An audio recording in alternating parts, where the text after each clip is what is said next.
హుషరాబాద్ MLA ముఠా గోపాల్ ఉన్నారు BRS పార్టీకి సంబంధించి మాట్లాడదాం. ముఖ్యమంత్రి చాలా హార్ష్ కామెంట్ చేశారు బీఆర్ఎస్ పార్టీ పైన. మీకు ప్రతిపక్ష హోదా కూడా రానియను, ఒకవేళ వస్తే పేరు మార్చుకుంటానటువంటి స్టేట్మెంట్ చేశారు ముఠా గోపాల్.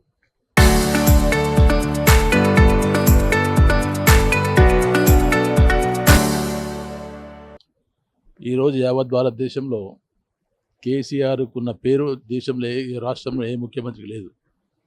ఈనాటి ఇప్పుడున్న ముఖ్యమంత్రి గారు ప్రతిపక్ష హోదా కూడా మీకు రానియను అని ఆయన అంటున్నాడు. అంటే అర్థమైందంటే వచ్చే ఎలక్షన్స్ తర్వాత నేనే ప్రతిపక్ష నాయకుడు ఉంటానని చెప్పి ఆయన తెలుపుతున్న సంగతి మనం వింటున్నాము.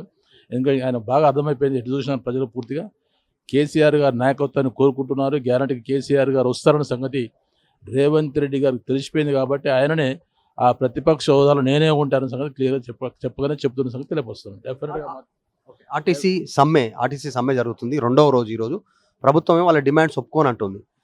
మీరు మీ పైన క్రమశిక్షణ చర్యలు ఉంటాయి, కొన్ని రూల్స్ అండ్ రెగ్యులేషన్, జీతం కూడా కట్ చేస్తాం, చర్యలు తీసుకుంటాం అనేటువంటి ఒక నోట్ విడుదల చేస్తాం. ఆర్టీసీని మాత్రం భయపెట్టే వ్యక్తులు మాత్రం ఆర్టీసీ కార్మికులు కాదు. లాస్ట్ టైం మనము తెలంగాణ ఉద్యమంలో చూడడం జరిగింది.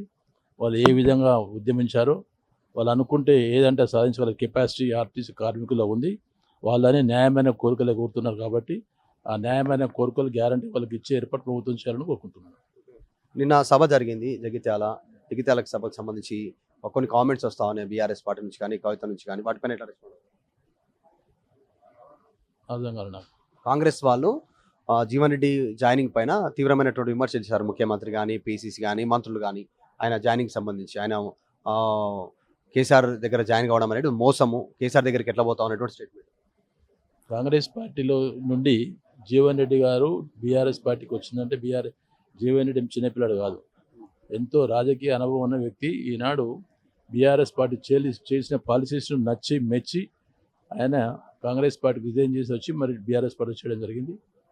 అలాంటి వ్యక్తిని ఆయన సీనియారిటీ మనం దృష్టిలో పెట్టుకుని ఏం మాట్లాడుతున్నా కానీ ప్రజలు మాత్రం గ్యారంటీగా ఈరోజు ప్రతి ఒక్కరు మరి ఏదైతే జీవన్ రెడ్డి గారు చేశారో అది కరెక్ట్గా చేశారు అని చెప్పడం జరుగుతున్నది.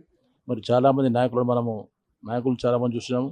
మరి కాంగ్రెస్ పార్టీలకు వచ్చిన వాళ్ళను టీడీపీలో ఉన్న వాళ్ళు ప్లస్ ఇంకోటి ఇతర పార్టీలో ఉన్న వాళ్ళు కూడా ఇచ్చి మరి ఇక్కడ మరి కాంగ్రెస్లో చేరి మంత్రుల లైన్లు ముఖ్యమంత్రుల లైన్లు.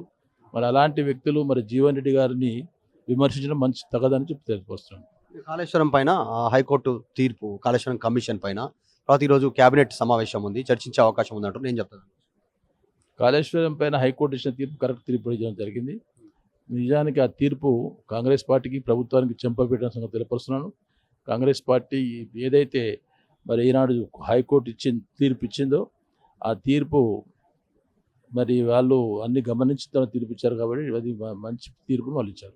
ఉత్తమ్ కుమార్ రెడ్డి మాట్లాడారు. చివరిగా ఉత్తమ్ కుమార్ రెడ్డి ఏం క్లీన్ చిట్ ఏమి ఇవ్వలేదు వాళ్ళకు, సిబిఐ ఎంక్వైరీ చేయొచ్చు, చర్యలు తీసుకోవచ్చు అనేటువంటి స్టేట్మెంట్. అయ్యా వాళ్ళు ఇచ్చిన క్లీన్ చిట్ రాజుగారి పెద్ద పెన్న మంచిది అంటే చిన్నది మంచిగా అంటే లెక్క కదా. అలాంటి చిట్ తీర్పు ఇచ్చిన వారిని విరమర్చి చెప్పలేరు. వాళ్ళు చెప్పింది మాత్రం పర్ఫెక్ట్ క్లీన్ చిట్ మాత్రం బీఆర్ఎస్ పార్టీకి ఇచ్చిన తెలుపుతుంది. ఇది ముఠా గోపాల్ ముషరాబాద్ ఎమ్మెల్యే స్టేట్మెంట్ చేస్తున్నారు. ప్రతిపక్ష హోదా మాకు కాదు, రేవంత్ రెడ్డికి రాబోతా ఉంది ప్రతిపక్ష హోదా, అందులో భాగంగా నా స్టేట్మెంట్ చేశారు అనేటువంటి స్టేట్మెంట్ చేస్తా ఉన్నారు. వీడియో జర్నలిస్ట్ జాఫర్తో మధు మల్గడ్కర్, హైదరాబాద్.